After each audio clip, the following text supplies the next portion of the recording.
Hi everyone, my name is Alyssa Delicato, and today I'll be representing a project worked on by myself and a team from SUNY Upstate Medical University. Our project focuses on virtually training health profession students on communicating with Alzheimer's patients and their caregivers. We have a contractual relationship with Virtual Ability. The number of Alzheimer's cases in the US is growing, and there's a limited number of health professions equipped to service this community. One way to effectively train them is via virtual platforms. Specifically, we wanted to create a virtual curriculum for a variety of health professions and evaluate it for knowledge and self-efficacy. Students enter the virtual world of Second Life and have the opportunity to meet with a virtual patient and caregiver. Students learn the patient and caregiver's realities differ from one another. They can triangulate their experience by seeing the patient's virtual home environment. We recruited a total of 60 students, the majority being MD. We found that the majority of students had not performed patient care duties with someone with Alzheimer's or dementia.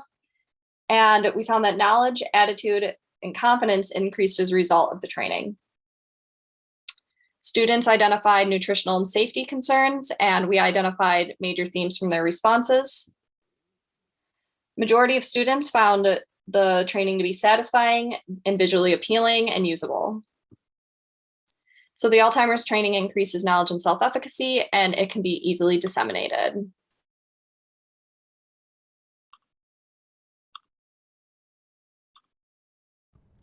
Oh, I'm Cindy Tissick, and I'm from the University of Buffalo Libraries. I wanted to talk to you about the virtual reality experiential learning program that I started for students at the university.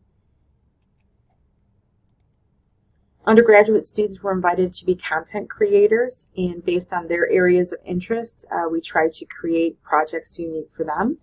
And we introduced them to VR cameras and VR goggles and editing equipment. We had them go through a bibliography, including something called A Walk Through Dementia, which is a website that you can download a number of apps that will recreate what it's like to be someone with dementia. And then based on that, the students ended up figuring out neighborhoods in Buffalo that they wanted to film. And this is a list of some that we worked on, as well as moments in time, the moon landing, a diner, and a sock hop. This is a sample of students' work in file. And then students edited the footage and put them into Box. And here is an example of it in our repository in Box.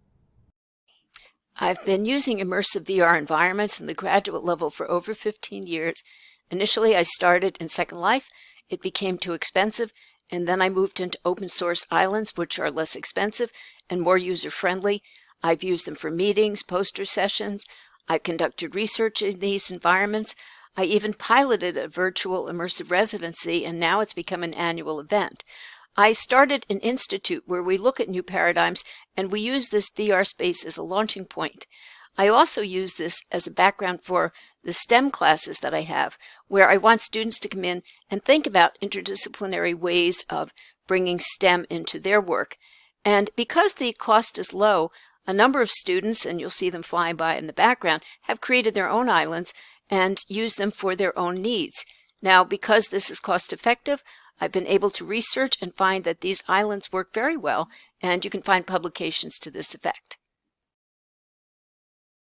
Before you do anything, you got to start with real data. You can't just pull fluffy stuff out of the sky and expect something good to come out of it. So in June, we had this intensive study for 2 weeks. We had to understand the impact of COVID when everyone went from an in-classroom experience to that online crazy world that we all experienced. And we got 2,100 responses on variations of surveys. And we used that surveys to design 8 novel mixed reality products. I'm going to show you 3. One is Clash. And what we did is we took our data, because we like to look at data, and we said, all right, what's happening here? Anxiety, disengagement with social, the black boxes, everyone knows about the black little screens that we always try to teach to. But how do we foster social engagement? Well, what we've done here is a little scenario that we designed is we have a little amiibo, which is a representation of you in the virtual classroom. And this amiibo is your representations, your presence within the classroom, not the little video that you see me talking to you right now.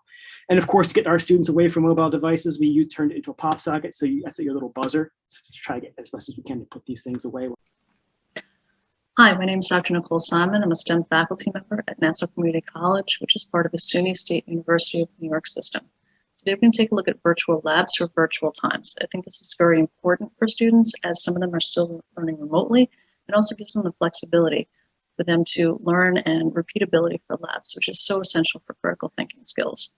Today we're going to take a look at two different types of labs: a virtual lab from HHMI, which allows students to learn through their learning objectives, walking them through what you would typically have with a patient, what you would typically have with your lab notebook, and real-time dynamic quizzing features. So what's nice about this is it gives you the questions you would normally have in a lab situation, your pre-lab. It allows you to get, again, that real-time feedback with hints and suggestions before they actually start the lab. It also allows for repeatability. It walks you through what you would normally have in a typical face-to-face setting for clinical. Hello, I'm Robin Sullivan, a teaching and learning strategist with the University of Buffalo Libraries. I'll share a bit of information about using virtual worlds for professional development. Virtual events are now the new normal. We need to figure out how to make these virtual events the most beneficial to be able to communicate and connect. A question I have is, what affordances do technologies provide for virtual conferences and events? The second question I have is, what do people miss the most from attending traditional conferences? The biggest thing that many people have shared with me is that they miss the opportunity to network and the sense of community. Nowadays, there are many types of virtual worlds that are popping up to try to help us fill this void. Another platform is Mozilla Hubs. It works pretty similar to Verbella. One difference is that it runs through the browser instead of needing to downloading and installing an application. Somebody does need a much more powerful computer to run virtual space. So in a way, we are creating a new form of a digital divide. Our challenge is to begin to start figuring out how we can get the most out of these new virtual worlds, but yet at the same time make them equally accessible to everybody who wants to use them. Thank you.